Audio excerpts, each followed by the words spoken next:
এই দুনিয়া থাকিবে না চিরকাল, একদিন ভাঙবে রে বাজার। ও তোমার হাতে কামাই যেদিন বন্ধ হবে রে, কি দিয়া হইবে রে পাপ, একদিন ভাঙবে রে বাজার। লিল্লাহি তাকবীর।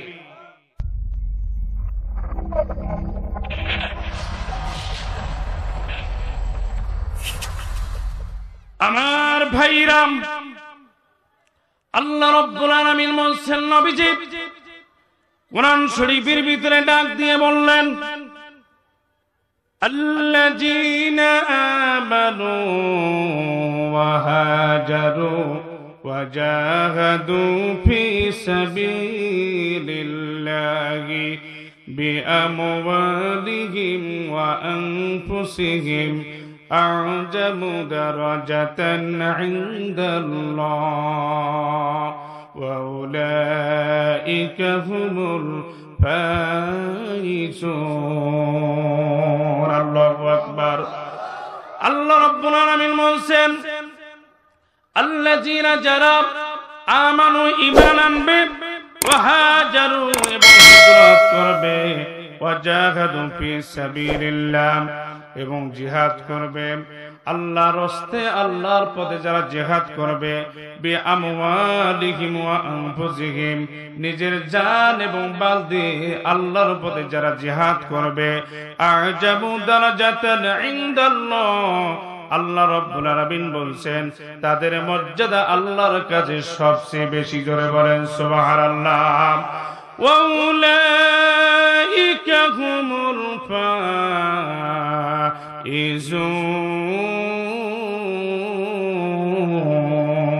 ফাইজুন। আল্লাহু আকবার।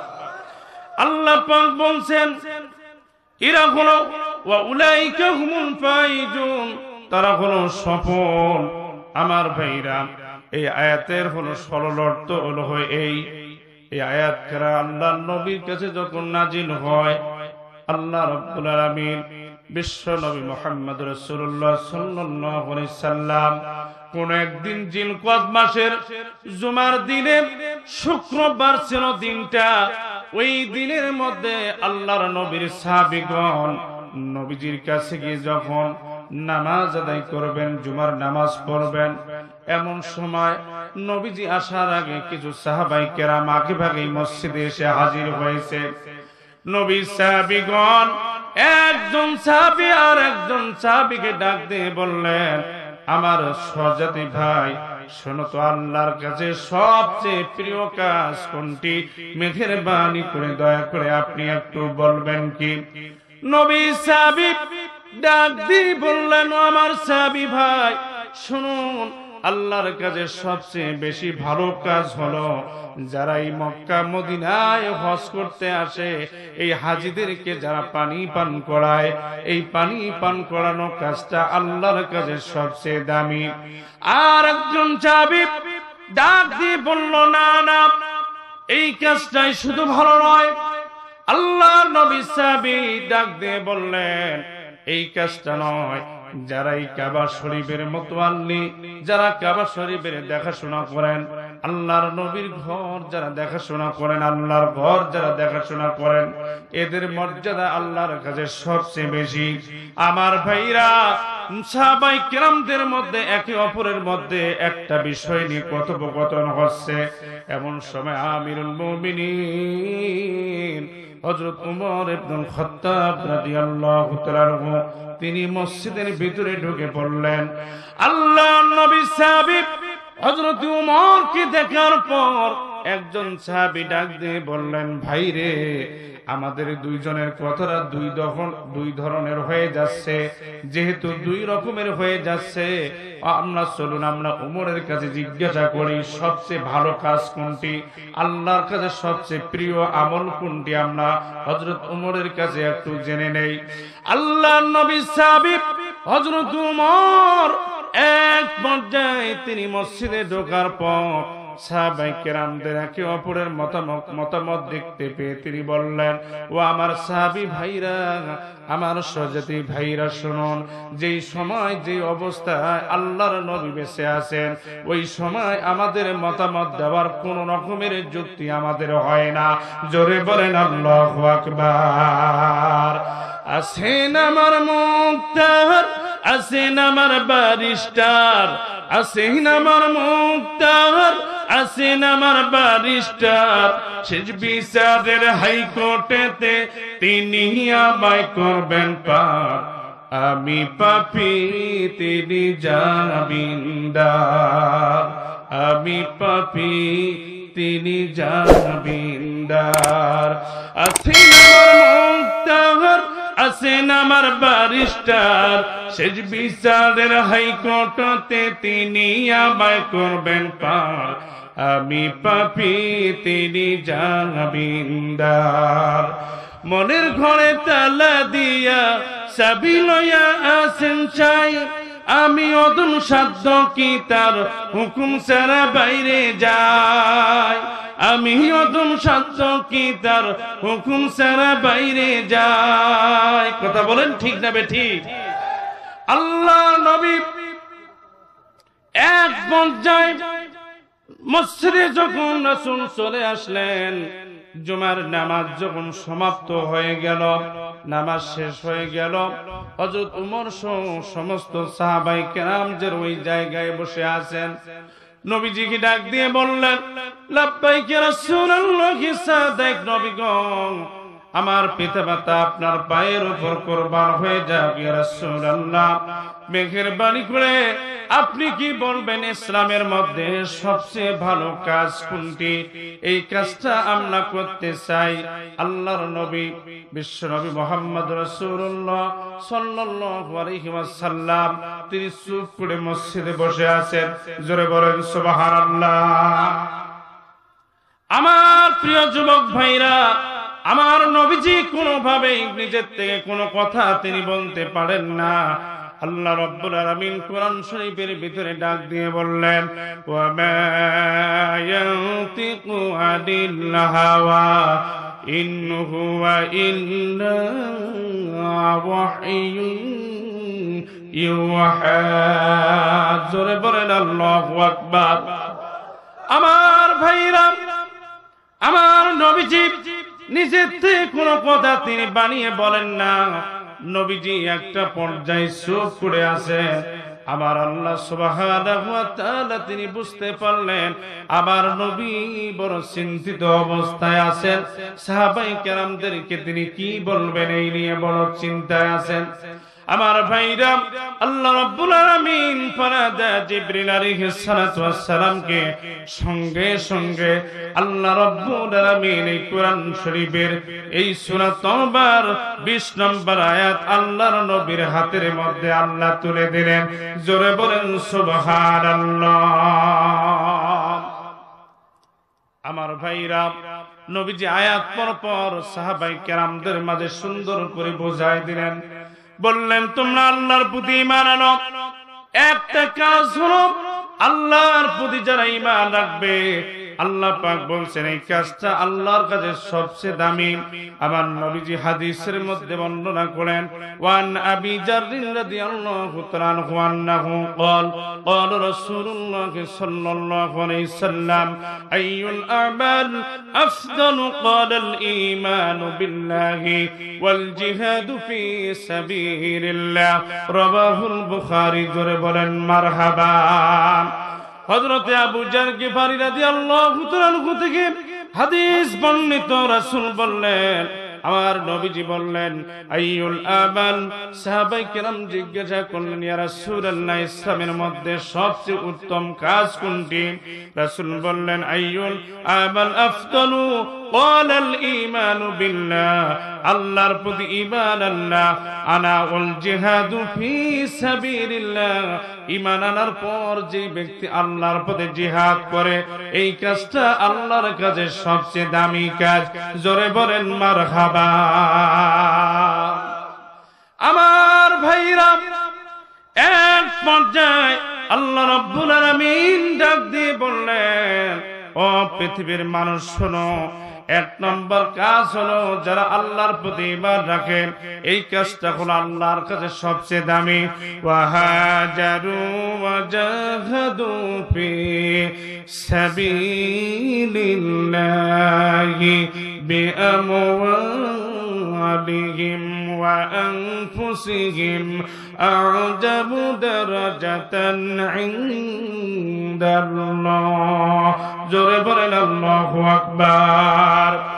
আমার ভাইরা, আল্লাহ রাব্বুল আলামিন ডাক দিয়ে বললেন, আমার বান্দা বান্দিরা শোনো, যারা আল্লাহর প্রতি ঈমান আনার পরে যারা হিজরত করে, জিহাদুল হিজরত এবং আল্লাহর পথে আল্লাহর দ্বীনকে প্রতিষ্ঠিত করার জন্য যারা হিজরত করে, ওয়াল জিহাদু ফি সাবিলিল্লাহ এবং আল্লাহর পথে যারা জিহাদ করে, এই লোকটাকে আল্লাহ রাব্বুল আলামিন এই আমলটাকে পছন্দ করেন।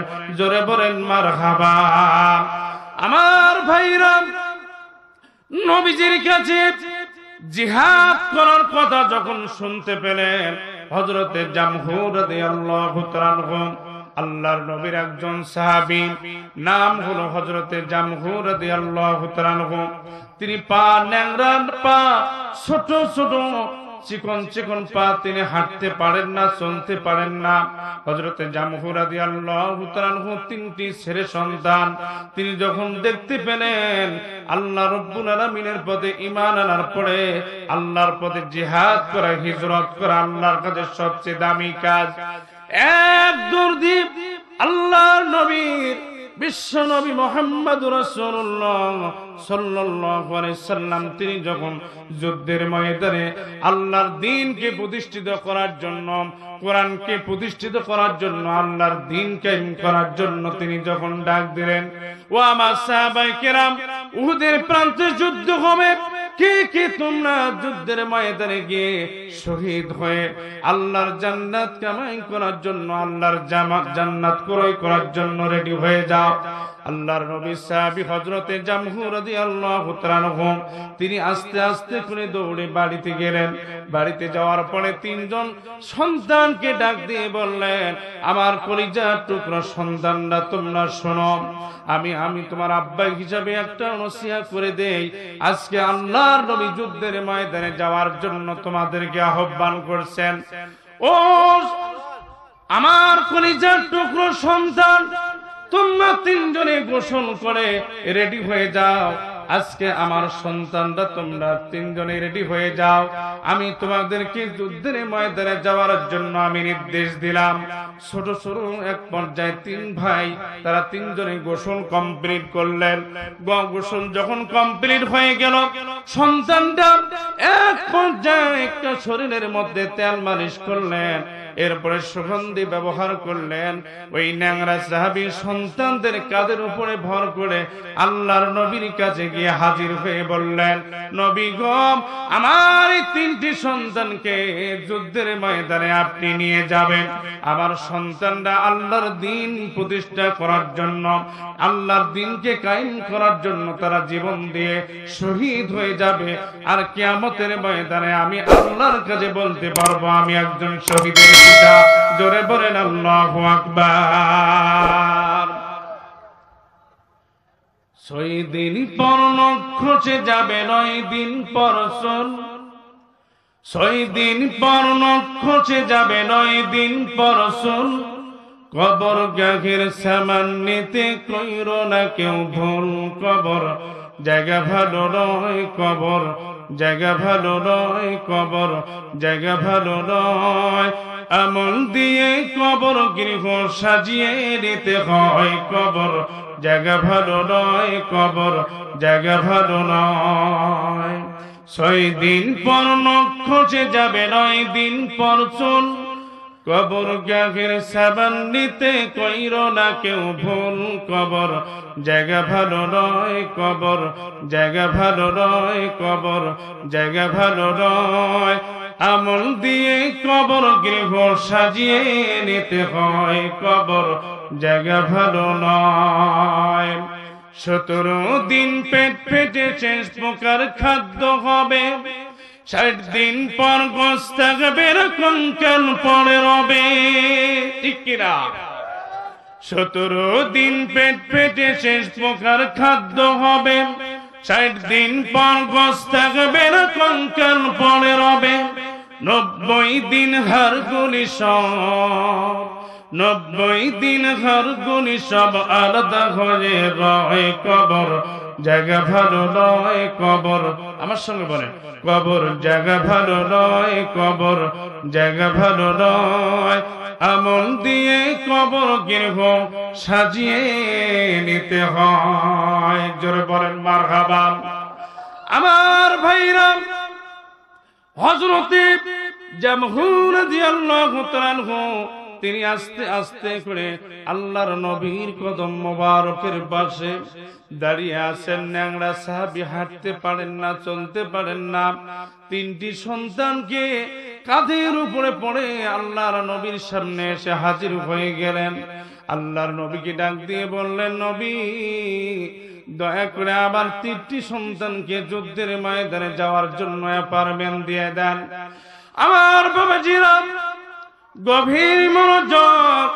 আল্লাহর নবী যখন 3টি সন্তানকে যুদ্ধের ময়দানে যাওয়ার জন্য অ্যাপয়েন্টমেন্ট হাতের মধ্যে দিয়ে দিলেন, আমার নবীজির সাহাবী হযরতে জামহুর রাদিয়াল্লাহু তাআলা আনহু তিনি দেখতে পেলেন আমার 3টি সন্তানের যুদ্ধের ময়দানে যাওয়ার মতো একটা অবস্থা তার তৈরি হয়ে গেল, অ্যাপয়েন্টমেন্ট পেয়ে গেল। হযরতে জামহুর রাদিয়াল্লাহু তাআলা আনহু মসজিদের কোণে দাঁড়িয়ে দাঁড়িয়ে ফুঁপে ফুঁপে কাঁদতে শুরু করলেন। এক পর্যায়ে মাটিতে গড়াগড়ি দিয়ে কাঁদতে শুরু করলেন। আমার নবীজি আস্তে আস্তে করে এক পর্যায়ে জামহুর রাদিয়াল্লাহু তাআলা আনহুর কাছে এসে বললেন, জামহু তোমার এই 3টি সন্তান যুদ্ধের ময়দানে যাবে, এই কারণে কি তুমি বেজার হয়ে কান্না করতেছো নাকি? আল্লাহর নবী সাহাবী চিৎকার দিয়ে কেঁদে কেঁদে রাসূলকে জড়িয়ে ধরে বললেন, নবীজি আপনি ভুল বুঝবেন না, আমাকে অন্য কোনো মনে করবেন না। আমার 3টি সন্তান আজকে যুদ্ধের ময়দানে যে চান্স পেল, অ্যাপয়েন্টমেন্ট পেল, আমি ন্যাংরা মানুষ হওয়ার কারণে আমি অ্যাপয়েন্টমেন্ট পেলাম না। অতএব নবী গো, মেঘের বাড়ি করে দয়া করে আপনি আমাকে যুদ্ধের ময়দানে যাওয়ার সুযোগ করে দেন, আমাকে অ্যাপয়েন্টমেন্টটা দিয়ে দেন, আমিও যুদ্ধের ময়দানে যেতে চাই। জোরে বলেন মারহাবা। আমার ভাইরা, আল্লাহর নবী সাহাবী এক পর্যায়ে আমর বিন জামহুর রাদিয়াল্লাহু তাআলা আনহু তিনি যখন 3টি সন্তানকে যুদ্ধের ময়দানে পাঠিয়ে দিলেন, 3টি সন্তান যখন যুদ্ধের ময়দানে চলে যাবেন, এমন সময় আল্লাহর নবীর কাছে হযরতে জামহুর রাদিয়াল্লাহু তাআলা আনহু কাঁদতেছেন। ডাক দিয়ে বললেন, নবী আপনিও আমাকে একটা অ্যাপয়েন্টমেন্ট হাতের মধ্যে দিয়ে দেন, আমিও আল্লাহর রাস্তায় নিজের জীবনটা দিয়ে আল্লাহর কাছে আমি জীবনটা দিয়ে শহীদ হতে চাই। জোরে বলেন আল্লাহু আকবার। আমার নবীজির একটা পর্যায়ে তাকে ডাক দিয়ে বললেন, আমার ন্যাংরা সাহাবী রে, তুমি তো হাঁটতে পারো না, চলতে পারো না, তুমি কেমনি যুদ্ধের ময়দানে অ্যাপয়েন্টমেন্ট নিয়ে যুদ্ধের ময়দানে যাবা? আল্লাহর নবী তাকে যুদ্ধের অ্যাপয়েন্টমেন্ট দিচ্ছেন না। এমন সময় নবী সাহাবী কাঁদতে কাঁদতে যেন এক পর্যায়ে বুকটা আপ ডাউন করতেছে। আল্লাহ রাব্বুল আলামিন তার কান্না সহ্য করতে না পেরে আমার আল্লাহ রাব্বুল আলামিন ওহী নাযিল করে রাসূলকে বলে দিলেন, হে নবী আমি আল্লাহ পাক খুশি হয়ে গেছি, এই ন্যাংরা সাহাবীকে আজকে যুদ্ধের ময়দানে অ্যাপয়েন্টমেন্ট হাতের মধ্যে দিয়ে দাও, ও যুদ্ধের ময়দানে যাবে, আমি আল্লাহ তার জন্য জান্নাতের শুভ সংবাদ দিয়েছি। জোরে বলেন মারহাবা। আমার ভাইরা, নবীজি তাকে যুদ্ধের ময়দানে অ্যাপয়েন্টমেন্ট যখন দিয়ে দিলেন, নবী সাহাবী যুদ্ধের অ্যাপয়েন্টমেন্ট পরে এত খুশি হয়ে গেলেন, এক সন্তানকে ডাক দিয়ে বললেন, আমার কলিজার টুকরা বড় সন্তান তুমি ডাইন দিকে আসো। আর এক সন্তানকে বাম দিকে নিলেন, আর এক সন্তানকে সামনে দিয়ে নিলেন। 3জন সন্তানকে 3 দিকে নেওয়ার পরে তাদের কাঁধের উপরে ভর করে উহুদের ময়দানে তিনি যুদ্ধ করার জন্য চলে গেলেন। আমার ভাইরা,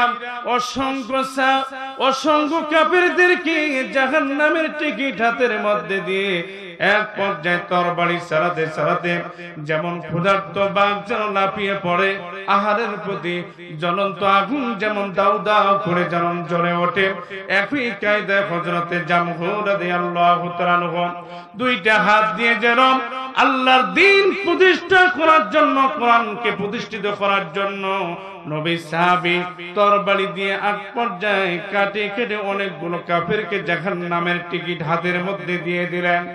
আমার ভাইরা, কিছুক্ষণ পর নবী সাহাবী হযরতে ন্যাংরা সাহাবী হযরতে জামহু রাদিয়াল্লাহু তাআলা আনহু ন্যাংরা সাহাবী, তিনি যখন একটা পর্যায়ে কেঁদে কেঁদে আল্লাহর কাছে ডাক দিয়ে বললেন, আল্লাহ আল্লাহ, তোমার কোরআন প্রতিষ্ঠিত করার জন্য, দ্বীন প্রতিষ্ঠার জন্য, নবীর কথা, নবীর বিরোধী যারা করে তাদের জন্য ষড়যন্ত্রের আমি পথিক হয়ে দাঁড়িয়ে আমি তাদের জবাব দেওয়ার জন্যই যুদ্ধের ময়দানে এসেছি, আমাকে সেই শক্তি দাও।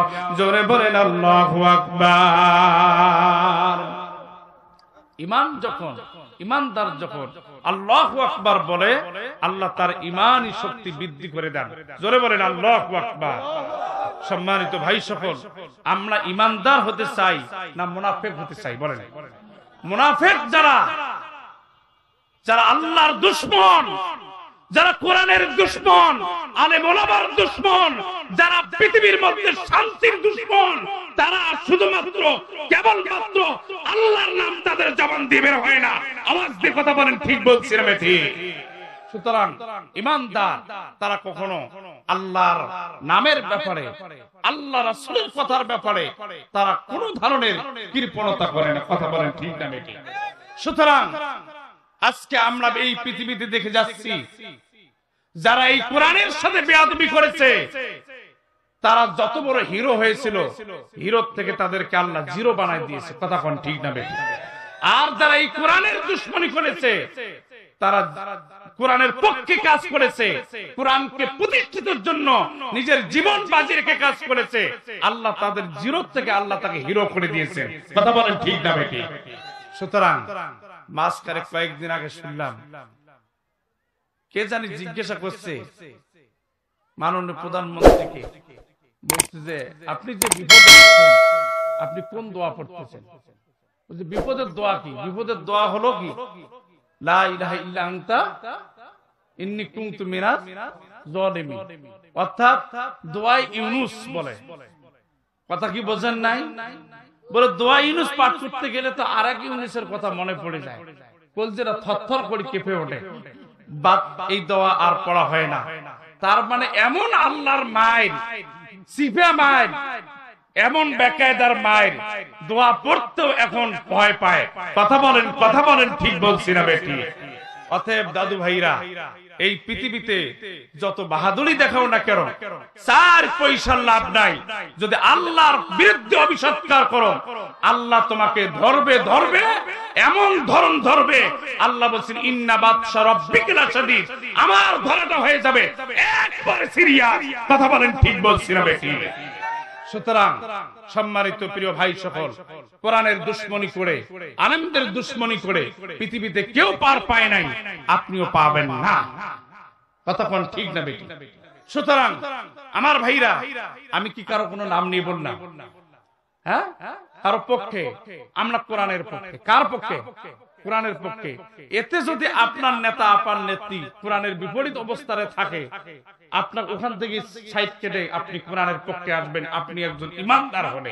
কথা কোন ঠিক না বেটি? আর যদি আপনি মুনাফিক মার্কা, আবু জেহেল মার্কা, নমরুদ মার্কা, ফিরাউন মার্কা, হামান মার্কা মুসলমান হন, আপনি কখনো ওখান থেকে সরে দাঁড়াবেন না। আওয়াজ দিয়ে কথা বলেন, ঠিক বলছি না বেটি? এই যুবক, কথা বলেন, ঠিক না বেটি? সুতরাং আল্লাহর কোরআনের দুশমনি যারা করবে, তাদের বিরুদ্ধে কখনো আমরা আপোষ করতে চাই না। কথা বলেন, ঠিক না বেটি? তাদের পক্ষে কোনো আপোষ নাই, তাদের বিরোধিতা আমরা করবই। এটা আমাদের ঈমানি দায়িত্ব। সম্মানিত ভাই সকল, আমি বলতে চাই একটি কথা বারবার আপনাদের মাঝে বলতে চাই। আমার প্রিয় এলাকাবাসী, আমার প্রিয় ভাইরা, আমার মুসলমান ভাইরা, আমার যুবক ভাইরা, এই কোরআন যদি প্রতিষ্ঠিত হয়ে যায়, যেই কোরআনের প্রতিষ্ঠিত করার জন্য সাহাবায়ে কেরাম তাদের জীবন বাজি রেখেছেন, এই কোরআন প্রতিষ্ঠিত হলে একটা সৌন্দর্য একটা রাষ্ট্র পরিচালিত হবে। কথা কোন ঠিক না বেঠিক? সুন্দর রাষ্ট্র কেমন?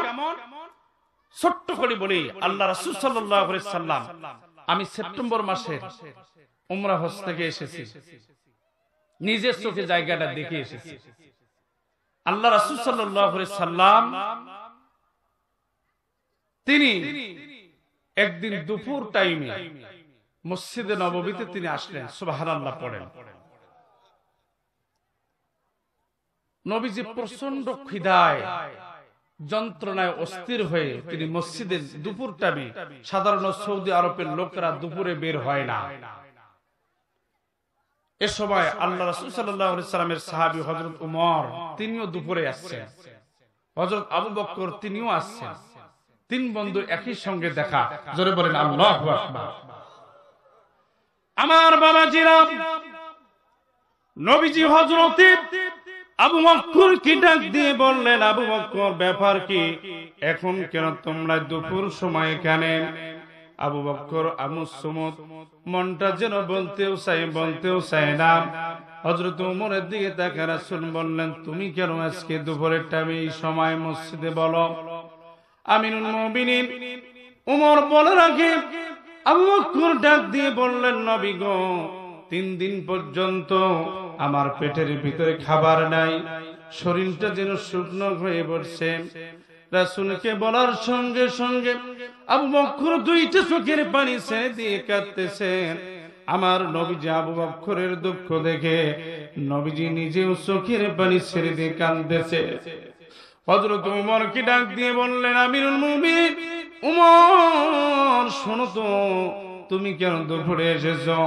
ওমর ডাক দিয়ে বললেন, নবীজি, আমি এই কারণে আজকে দুপুরে এসেছি, আমি ওমরের 3 দিন থেকে আমার পেটের ভিতরে কোনো খাদ্য ঢোকে নাই। জোরে বলেন আল্লাহু আকবার। আমার নবীজি পৃথিবীর জমিনে রহমতুল পৃথিবীতে এসেছেন। আমার আল্লাহ কোরআন শরীফের ভিতরে ডাক দিয়ে বলছেন, ওয়া মা আরসালনাকা ইল্লা রাহমাতাল লিল আলামিন। জোরে বলেন আল্লাহু আকবার।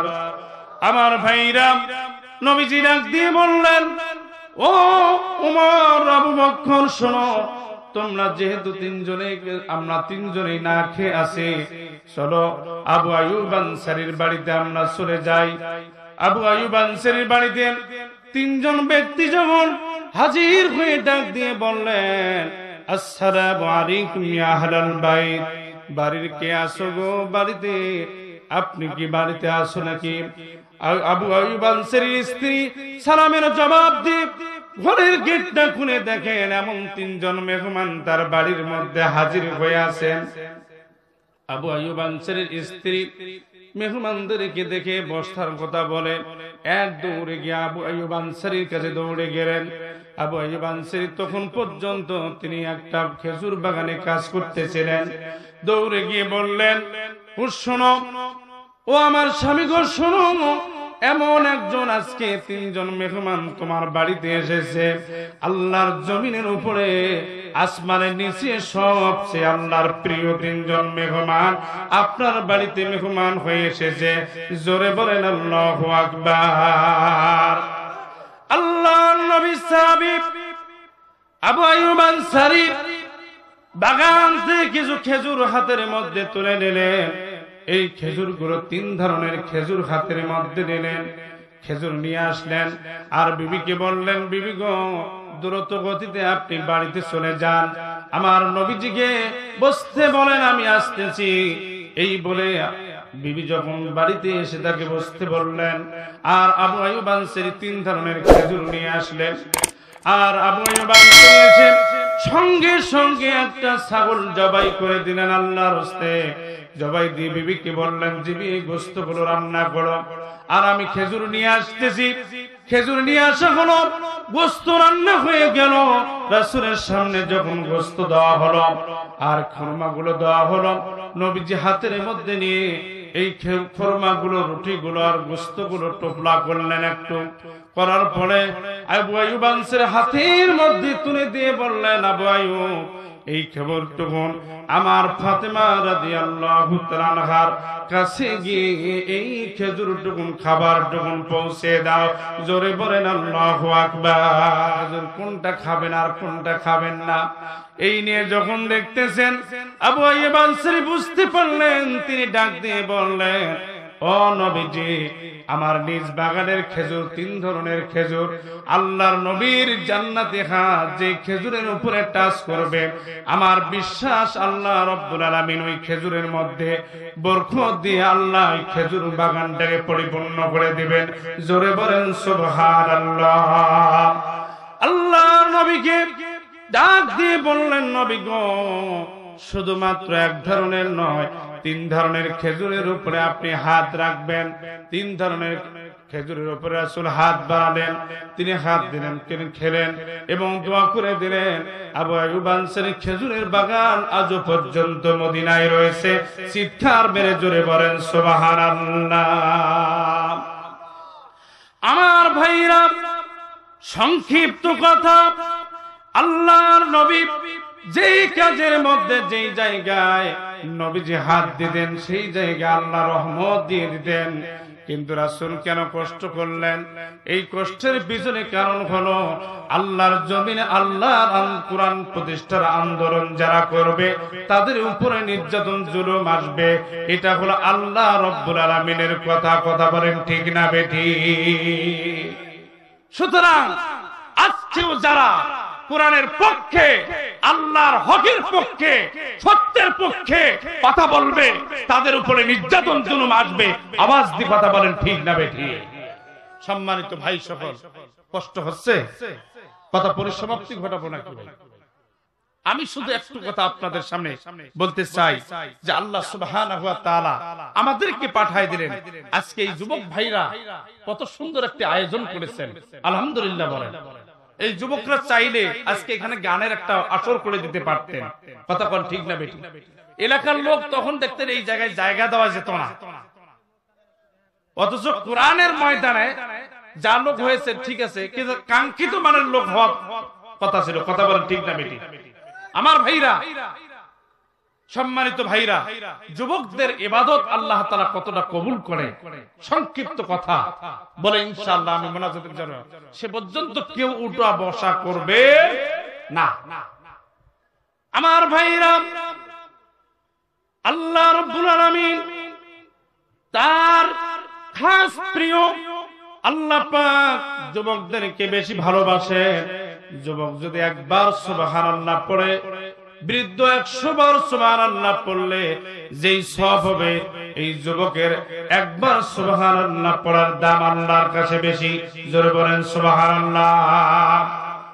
3 জন যুবক আমার ভাইরা, তারা যখন সফরের দিয়ে রওনা হচ্ছিলেন এবং সবাই পাহাড়ি অঞ্চলের পাশে গিয়ে যখন 3 জন যুবক চলে গেল, ওই সময় যেন প্রচন্ড যেন ঝড় এবং বৃষ্টিপাত শুরু হলো। 3 জন যুবক গিয়ে পাহাড়ের একটা গুহার ভিতরে ঢুকে পড়ল।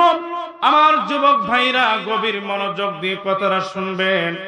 এ ভাই বসেন তো, বসেন, টান ধরে বসেন।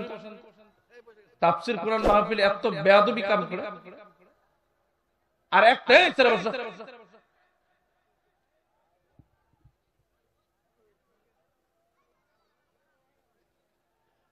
আমার ভাইরা, আমার বাবাজিরা, 3 জন যুবক পাহাড়ের পাদদেশ দিয়ে যাচ্ছে। বৃষ্টিপাতের কারণে তারা আশ্রয় নেওয়ার জন্য গুহার ভিতরে ঢুকে পড়লেন।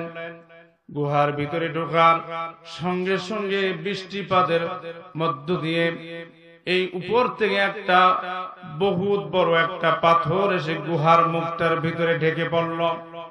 3 জন যুবক অস্থির হয়ে পড়ল। এই পাথর আমাদের পক্ষে সরাবার মতো শক্তি আমাদের নাই, আর কেউ এই পাথর সরাবে না, আর কেউ বা জানবেও না, আমাদের আওয়াজও কেউ শুনতে পাবে না। কি অবস্থা! অক্সিজেন কম হয়ে গিয়ে হয়তো আমরা 1-1.5 ঘন্টা অথবা সর্বোচ্চ 1 ঘন্টা পর্যন্ত বেঁচে থাকতে পারবো, আর হয়তো বাঁচবো না। 3 জন যুবকই বড় চিন্তায় পড়ে গেল।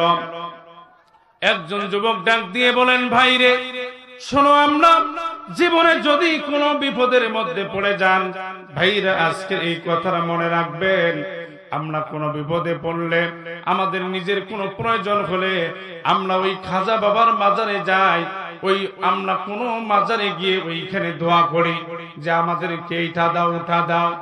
কিন্তু না বাবাজি, আপনার দায়িত্ব হলো, যদি কোনো মানুষ আল্লাহ রাব্বুল আলামিনকে ভালোবাসে, আল্লাহ রাব্বুল আলামিন বলছেন তোমরা জীবনের কোনো ভালো কাজের ওসিলা করে তোমরা দোয়া করবা, এই দোয়া আল্লাহ রাব্বুল আলামিন দোয়া কবুল করেন। জোরে বলেন সুবহানাল্লাহ।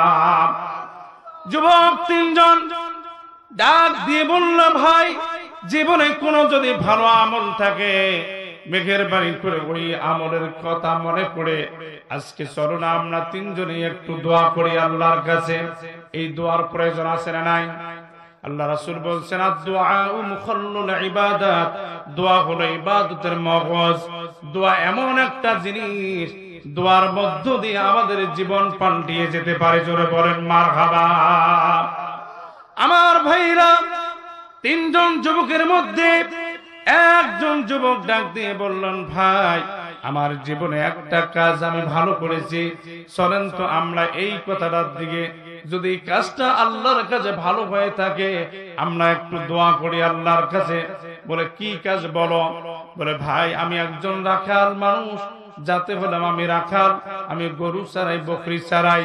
এই বকরি চড়াই সন্ধ্যাবেলায় বাড়িতে ঢুকি, বাড়িতে ঢুকার পর আমার সন্তান, স্ত্রী, পরিবার সবার আগে আমি বকরি দহন করি, দুধ দহন করি। এই দুধ দহন করার পর আমার বাবা মা বৃদ্ধ মানুষ, এই বাবা মাকে আগে আমি খাওয়াই, বাবা মাকে আরো খাওয়াই। আল্লাহ রাব্বুল আলামিন কুরআন শরীফের ভিতরে ডাক দিয়ে বলছেন, ওয়া ওয়াসাইনাল ইনসানা বিওয়ালিদাইহি হামালাতুহু উম্মুহু ওয়াহানান ওয়া ফিসালুহু আ'মাইন। আল্লাহু আকবার বলেন। আমার মা কষ্ট ধারণ করে আমাকে পেটের ভিতরে লালন পালন করেছেন, দুনিয়ার জিন্দেগি আমাকে 2টি বছর দুধ পান করিয়েছেন, আমাকে কত না কষ্ট করেছেন। বাবাজি আমার গভীর মনোযোগ, মায়ের মতো ধন আর পৃথিবীতে হয় না। এই মা শব্দটা, ম শব্দটা এত দামি। মতে হয় মক্কা, মতে হয় মদিনা, মতে হয় কি মসজিদ, মতে হয় মাদ্রাসা, মতে হয় অনেক কিছু আরো মর্যাদাশীল কথা। আমার ভাইরা, আল্লাহ রাব্বুল আলামিন ওই যুবক বান্দা ডাক দিয়ে বললেন, যুবক ভাইরা শোনো, আল্লাহ রাব্বুল আলামিন এই মায়ের মর্যাদা, বাবার মর্যাদা এত বৃদ্ধি করে দিয়েছেন। আমি যখন বাড়িতে যেতাম, দুধ দহন করার পর আমার ছোট সন্তানরা আমার কাছে এসে খাবার চায়, কিন্তু আমি তা না করে আমার বাবা মাকে না খাওয়া পর্যন্ত আমার পরিবারের কাউকে খাইতে দিতাম না। একটু দেরি হয়ে গিয়েছে একদিন, তাই আমি খাবার গুলো হাতের মধ্যে নিয়ে রাতের বেলা জেগেছিলাম।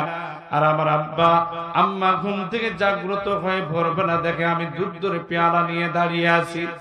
আমার মা, আমার বাবা ডাক দিয়ে বললেন, বেটা কেন তুমি দাঁড়িয়ে আছো বলো? তখন ডাক দিয়ে বললাম, মা আপনাদের দাম আল্লাহ রাব্বুল আলামিন এত বেশি করে দিয়েছেন। আমার আল্লাহ কোরআন শরীফের ভিতরে ডাক দিয়ে বললেন, ওয়াল্লাহু আখরাজাকুম মিন বুতুনি উম্মাহাতিকুম লা তা'লামুনা শাইআ। আল্লাহু আকবার। আল্লাহ রাব্বুল আলামিন বলছেন, মায়ের পেটের ভিতরে কেমন করে সন্তানকে আল্লাহ পাক ঘুরাই ফেরার পর আল্লাহ দুনিয়ার জমিনে নামায় দেন, লা তা'লামুনা শাইআ, এ ব্যাপারে তোমরা কিছুই জানো না। জোরে বলেন মারহাবা। আমার ভাইরা গভীর মনোযোগ, মায়ের পেটটা হলো 8 ইঞ্চি, 8 ইঞ্চি জায়গার ভিতরে একটা সন্তান থাকে। সন্তান যদি তার চেয়ে বেশি বড় হয়ে যায়, এই সন্তান পা দুইটা উপরে দিয়ে করে মায়ের কলিজার উপরে আঘাত করে, আঘাত করার পর মায়ের কলিজা উপরে ওঠে, মা চিৎকার দিয়ে উঠে সন্তানকে পেটের ভিতরে জায়গা দেয়। ওই মায়ের কথা মনে পড়ে, আমি মা বাবাকে না খাওয়া পর্যন্ত আমার সন্তানদেরকে খাওয়াইতাম না। এই কাজটা যদি আমি আল্লাহকে ভয় করে করে থাকি, তাহলে চলো না ভাই আল্লাহর কাছে একটু দোয়া করি, আল্লাহ ভালো কাজের ওসিলা করে আমাদের জন্য পাথরটা যেন সরিয়ে দেয়। জোরে বলেন মারহাবা। তারা তিনজনে দোয়া করতে শুরু করলেন, পাথর 1/3 সরে গেল। সুবহানাল্লাহ বলেন। এবার দ্বিতীয় জন ডাক দিয়ে বললেন, ভাই আপনার জীবনে কি কোনো ভালো কাজ আছে নাকি বলো। দ্বিতীয় যুবক ডাক দিয়ে বলো, ভাই আমার শোনো, আমার একটা চাচাতো বোন ছিল, একদম হাসিনাতুন জামিলাতুন জিদ্দান, প্যারাগ্রাফ বিউটিফুল, দেখতে অতীব সুন্দরী, চোখ দুটো যেন টানা টানা, হরিণের মতো চামড়া টান টান, এত সুন্দর, একবার যদি পলক দেই মনটা চায় না নিজের নজরটা ওই দিক থেকে ফিরাই নিতে চাই। কয়েকবার তাকে আমি কুপ্রস্তাব দিয়েছিলাম, প্রস্তাবে তিনি রাজি হয় না। এমন সময় সে এমন একটা অসুবিধার মধ্যে পড়ে যায়, পরিবার নিয়ে সে অসুস্থতার মধ্যে পড়ে যায়। তার পরিবারের মধ্যে একমাত্র দেখাশোনার দায়িত্ব আমার বোনের উপরে ন্যস্ত হয়েছিল। তিনি আমার কাছে কিছু অর্থের আবেদন করলো, আর আমার পক্ষ থেকে পরিষ্কার জবাব দিয়ে বললাম, আমি তোমাকে কিছু অর্থ দিতে পারি, তবে আমার প্রস্তাবে যদি তুমি রাজি হও, তোমার দেহটা আমার জন্য যদি উন্মুক্ত করে দাও, তাহলে তোমার যত সমস্যার পয়সার প্রয়োজন হবে আমি দিয়ে দেব। আমি আমার বোনের কোনো বিকল্প পথ ছিল না, সে আমার কথার মধ্যে রাজি হয়ে গেল। রাজি হওয়ার পরে আমি তাকে পয়সা করে দিলাম। পয়সা করে দেওয়ার পরে তার কথা অনুপাতে আমার দেহটা তার দেহের সঙ্গে মিলাবার জন্য সর্বোচ্চ যে কাজটা করার প্রয়োজন ততটুকু পর্যন্ত এগিয়ে এসেছি। আমার শরীরের সমস্ত এক পর্যায়ে সেরা উপসেরার জন্য আমার সেই কার্যক্রমের জন্য অবস্থা এগিয়ে যাচ্ছে। এমন সময় আল্লাহর বান্দি ডাক দিয়ে বললেন, ওয়াত্তাকুল্লাহ, তুমি আল্লাহকে ভয় করো। যেমনি বলছেন আল্লাহকে ভয় করো, আল্লাহর বান্দি কাজটা কখনো করতে চান নাই। আমি আল্লাহর ভয়ে ওই কাজটা ছেড়ে দিয়ে কাজটা না করে আমি ফিরে এসে আল্লাহর কাছে তওবা করেছিলাম। আল্লাহর কাছে গুনাহ মাফের জন্য আমি নিজেকে সামলায় নিয়েছি, আল্লাহকে ভয় করি। চলো তো ভাই, এই কাজটা যদি আমি একমাত্র আল্লাহকে খুশি করে করে থাকি, তাহলে চলো না আমরা একটু দোয়া করি, হাত তুলে আল্লাহর কাছে একটু কাঁদি। এবার তিন বন্ধু মিলে দোয়া করতেছে। হাদিস শরীফে এসেছে একটা পর্যায়ে তিন বন্ধু দোয়া করার সঙ্গে সঙ্গে আবার আল্লাহ রব্বুল আলামিন দোয়া কবুল করে পাথরের 1/3 আবার সরিয়ে দিলেন। জোরে বলেন সুবহানাল্লাহ। এবার 3 নম্বর ব্যক্তি ডাক দিয়ে বললেন, ভাই আমার, তোমার কি জীবনে কোনো ভালো আমল আছে নাকি বলো। এই জন্য বাজার আমার, কোন যুবক যদি হতাশার মধ্যে থাকে, কাজ নাই, কর্ম নাই, চাকরি নাই, রুজি নাই, রোজগার নাই, এই যুবক ভাইরা একটু মনোযোগ দিয়ে শোনো। নিজের দেহটা পবিত্র রাখবা। নিজের দেহটা যদি পবিত্র থাকে, আল্লাহর কাছে দোয়া করলে আল্লাহ সমস্ত অভাব অনটন থেকে বিরত রেখে আল্লাহ তোমাদের মর্যাদা বৃদ্ধি করে দিবেন। জোরে বলেন মারহাবা। আমার ভাইরা, এই জন্য যত একজন মানুষ পবিত্র থাকবে, তার দেহটা শরীরটা পবিত্র রাখবে। এই জন্য দোয়া কবুলের জন্য অন্যতম একটা বিষয় হলো আপনি কোনো না কোনো একটা ভালো কাজের ওসিলায় দোয়া চাবেন, আল্লাহর কাছে দোয়া করবেন, আল্লাহ পাক ওই দোয়াটা কবুল করে দিবেন। আমার ভাইরা, 3 নম্বর ব্যক্তি ডাক দিয়ে বললেন, ভাই আমিও একটা কাজ করেছি, এই কাজটা দেখেন তো, যদি আমি আল্লাহর জন্য করে থাকি, চলো না আমরা 3 ভাই একটু দোয়া করি। বলে কাজটা কি? বলে আমি একজন ভালো মানুষ ছিলাম, আমি একজন, আমার বাড়িতে সম্পদশালী আমি ছিলাম, আমার বাড়িতে এক শ্রমিক কাজ করত। আল্লাহর নবী বলছেন শ্রমিকরা হলো আল্লাহর বন্ধু। শ্রমিকদের ঘাম শুকানোর আগে শ্রমিকদের মজুরি তোমরা পরিশোধ করে দাও। আমার ভাইরা, আমার বাড়িতে একজন শ্রমিক কাজ করত। কাজ করার পর এই শ্রমিক যখন কাজ করে বাড়ির দিকে চলে গেল, মজুরিটা তিনি নেন নাই। কতদিন পর্যন্ত তার মজুরিটা আমি রেখে দিয়েছিলাম, কিন্তু না না, কোনদিন সে আসে না, আর তাকে খুঁজেও আমি পাই না।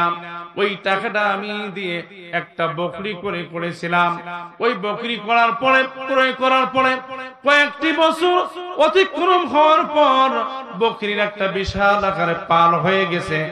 আর এই পালগুলো যখন হয়ে যাওয়ার পর ওই শ্রমিক ব্যক্তি একদিন আমার বাড়িতে আসেন।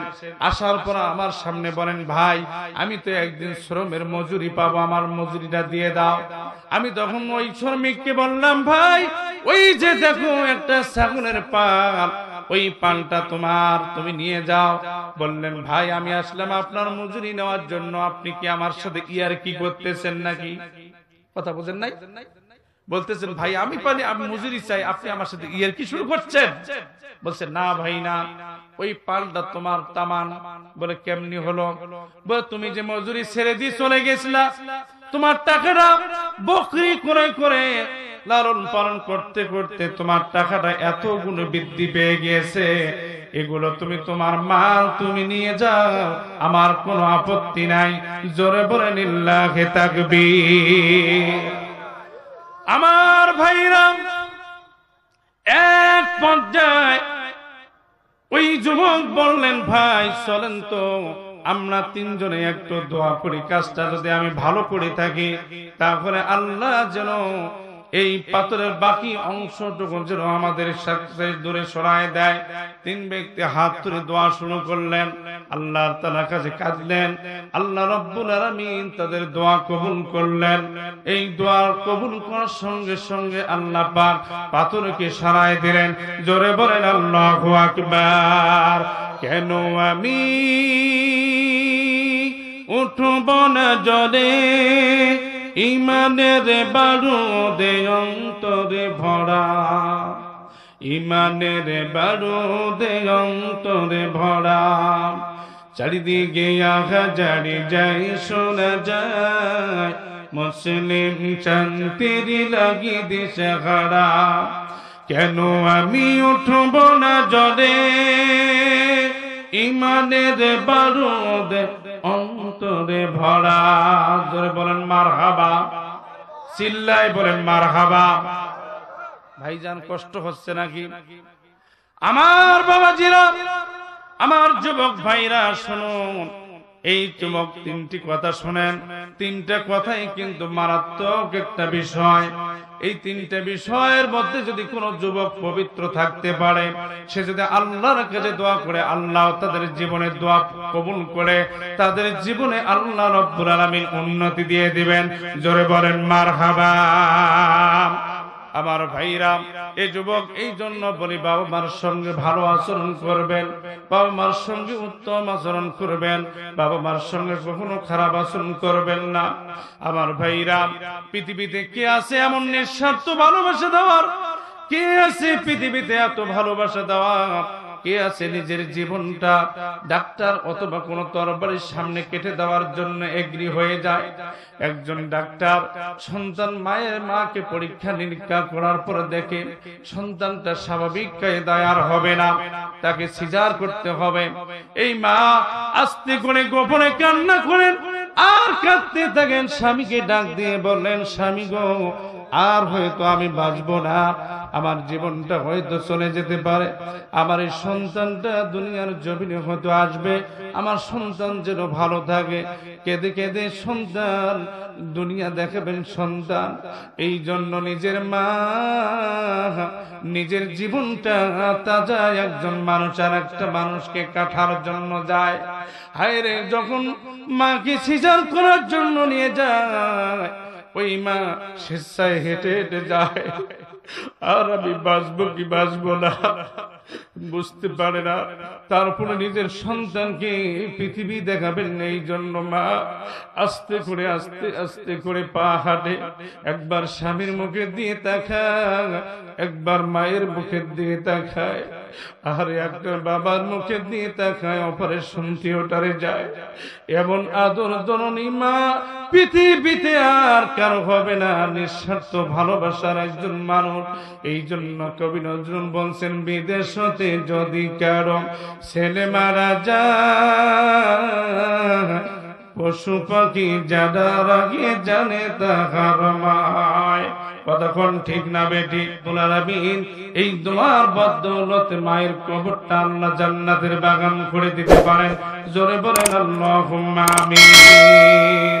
আবার ভাইরা আমার বাবাজিরা, ওই মা যে সন্তানকে তিলে তিলে মানুষ করে লালন পালন করেন, আল্লাহ রাব্বুল আলামিন বলছেন, ও পৃথিবীর মানুষ শোনো, বাবা মার সঙ্গে কখনো খারাপ আচরণ করবা না।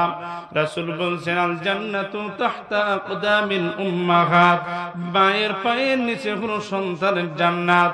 যদি কোনো মানুষ জান্নাত করে ছুটতে চায়, ওই মক্কা মদিনাও জান্নাত করে খোঁজার জায়গা নয়, মায়ের পায়ের নিচে জান্নাত আপনি খুঁজুন। জোরে বলেন মারহাবা। আমার ভাইরা গভীর মনোযোগ, আর আমি বক্তব্য বাড়াতে চাই না, শুধুমাত্র আপনাদেরকে এই কথাটুকু বলতে চাই। আমার যুবক ভাইরা, আজকে যারা মাহফিল আয়োজন করেছো, আমার ভাইরা তোমাদেরকে আমি আজকে দোয়া করে দেই, আল্লাহ যেন তোমাদের জীবনে উন্নতি দিয়ে দেয়। তবে একটা কথা বারবার মাথায় রাখবা, বাবা মার সঙ্গে কখনো খারাপ আচরণ করবা না। যদি তকদিরে ভালো কিছু চাও, তকদিরে যদি তুমি উন্নতি চাও, তকদিরে যদি ভালো কিছু চাও, সম্মান চাও, মর্যাদা চাও, জীবনে যদি ভালো করে বাঁচতে চাও, বাবা মার কাছে দোয়া নিবা। বাবা মার কাছে কখনো অপমানিত করবা না, বাবা মাকে কখনো কষ্ট দিবা না। আরে আমার যুবক ভাই, বাবা মার সঙ্গে কখনো খারাপ আচরণ করবা না। আবার ভাইরা, মায়ের মতো ধন আর পৃথিবীতে হয় না, মায়ের মতো ধন আর পৃথিবীতে হয় না। মায়ের এই ডাক্তার মধ্যে আল্লাহ এত মধু মাখায় দিয়েছেন। জোরে বলেন মারহাবা। আমার ভাইরা, এই জন্য সংক্ষিপ্ত করে কথা বলে ভাই যা, অনেক যুবক আছে মা বাবা কষ্ট করে সন্তানদেরকে লেখাপড়া করায়, লেখাপড়া করার পর অনেক বড় অফিসার হয়ে যায়, অনেক দাবি বাড়ি ফ্যামিলিতে বিবাহ করে, বউয়ের কথা অনুপাতে বাবা মাকে সম্মান করে না। আমার ভাইরা, ছোট্ট করে একটা কথা বলে দিয়ে যায়, এক প্রফেসর তিনি বিবাহ করার পরে মায়ের বাবা দিকের কোনো খোঁজ খবর নেন না। এমন সময় মাকে বৃদ্ধাশ্রমে রেখে আসছেন। বৃদ্ধাশ্রমে যখন রেখে আসছেন, মা বৃদ্ধাশ্রম থেকে আস্তে আস্তে করে যখন মা সন্তানের মুখের দিকে তাকিয়ে থাকেন, আমার ভাইরা বৃদ্ধাশ্রমে এমন একটা গরম সময়, সন্তান গরম সময় কে দেখে কার দিকে? ফ্যানটা চলে না, ওই ফ্যানের ঘর ঘর করা শব্দ দেখেন। একদিন মা যখন দুনিয়াতে বিদায় হয়ে যাবেন, তার আগ মুহূর্তে হল সুপার ভাইকে ডাক দিয়ে বললেন, ও আমার হল সুপার ভাই, আমার ছেলেটাকে বলো না তোমার মা তোমাকে একটু দেখতে চায়। বউয়ের কথা শোনার পরে নিজের স্ত্রীর কথা শুনে মাকে যখন ওই বৃদ্ধাশ্রমে রেখে এসেছে, মা বৃদ্ধাশ্রম থেকে যখন খবর পাঠিয়ে দিয়েছে ছেড়ে চলে আসছে, ছেড়ে দেখে সে দেখেন মা বড় অসুস্থ, আর হয়তো বাঁচবে না। মা আস্তে করে ছেলেকে ডাক দিয়ে বলেন, বেটা রে, আবার ছোট্ট একটা কথা আজকে শুনে যাও, আমি হয়তো দুনিয়াতে থাকবো না, আমাকে যেই জায়গায় তুমি রেখে গিয়েছো এই জায়গা হয়তো একদিন তোমাকে আসতে হতে পারে। অতএব আমার পতার উপরে যেই ফ্যানটা লাগানো আছে, ফ্যানটার বাতাস হয় না, এখানে একটা নতুন ফ্যানের ব্যবস্থা করে দিও। জোরে বলেন মারহাবা। আমার ভাইরা, বাবা মাকে কত কষ্ট দেয়, বাবা মা কত নিজের পরিশ্রম করে, হাড় গলা পরিশ্রম করে সন্তানকে লেখাপড়া করায়। বাবা যখন বৃদ্ধ হয়ে যায় ছেলের মুখের দিয়ে তাকায়, কথা বলতে পারে না। বউয়ের কথা শুনে ছেলে বাবা মাকে দেখতে চায় না। আহারে কষ্ট নিয়ে বাবা দুনিয়াতে বিদায় হয়ে যায়। কোনদিন আর বাবার মুখে এক মুখের খাদ্য দিতে পারবা না। তোমার কাছে কোনদিন সারা জীবন তোমার জন্য বাবার পকেটটা ছিল উন্মুক্ত, আর ওই বাবার জন্য তোমার পকেটটা হয়ে যায় একটা হিসাব। এই জন্য আল্লাহ পাক তোমার বরকত দেয় না জীবনে। কথা বলেন ঠিক না বেঠি? গাপ্তে যাদের ভিনদেশি হাওয়া লাগিয়াছে সম্প্রতি, জৌলস তারা দেখেছে কেবল, দেখে না পরিণতি। খোদার দুনিয়া বুঝিয়া শুনিয়া ওহে মুসলিম পথে মুসলিম আমি, সংগ্রামী আমি, আমি চিররণবীর। আল্লাহ সারা কাউরে ডরাই না, নারায়ে তাকবীর। আল্লাহু আকবার, আল্লাহু আকবার। কষ্ট হচ্ছে নাকি ভাই? সমাজে এগুলো হচ্ছে না? এগুলো কি কাজ হয় না? হয় না? অনেক ছেলেদেরকে অফিসার বানাচ্ছে। বাবা কষ্ট করলেন, হাড় গোলা পরিশ্রম করলেন, বৃদ্ধ বয়সে সন্তানকে দেখবেন এমন অবস্থাও তার হয় না। কথা কোন ঠিক না বেঠিক? আমার ভাইরা, মদিনাওয়ালা কামলিওয়ালা বিশ্ব শান্তির অগ্রদূত তিনি বলছেন, জান্নাত যদি পেতে চাও, জান্নাত মক্কা মদিনায় খোঁজ করো, জান্নাত হবে না। আপনি কাবা শরীফের ইমাম হওয়ার পর জান্নাত তোমার কবরে জুটবে কি জানি না, কিন্তু তোমার বাবা মা তোমার প্রতি যদি সন্তুষ্ট থাকে, আল্লাহ রব্বুল আলামিন তোমার জন্য জান্নাতের ব্যবস্থা করে দিবেন। জোরে বলেন সুবহানাল্লাহ। আমার মায়েরা বোনেরা, এই জন্য বাবা মার প্রতি সবাই শ্রদ্ধাশীল হবেন। আমার মায়েরা পর্দার অন্তরালে আমার মা বোনেরা বসে আছেন। আমার মা বোনদেরকে আমি লক্ষ্য করে ছোট্ট করে একটা কথা বলি, মা গভীর মনোযোগ, আল্লাহ দোহাই লাগে মা, এই নিজের পেটটা এত দামি, এই পেট থেকে আল্লাহ রব্বুল আলামিন নবী রাসূলকে পাঠিয়ে দিয়েছেন। আল্লাহর জমিনে যত আলেম ওলামা ভালো মানুষ এসেছেন, এই মায়ের পেট থেকে ভালো মানুষটাও এসেছে, খারাপটাও এসেছে। কথা কোন ঠিক না বেঠিক? আমার মা বোনেরা, এই জন্য আল্লাহ রাব্বুল আলামিন আপনাদের জন্য পর্দার ব্যবস্থা করে দিয়েছেন।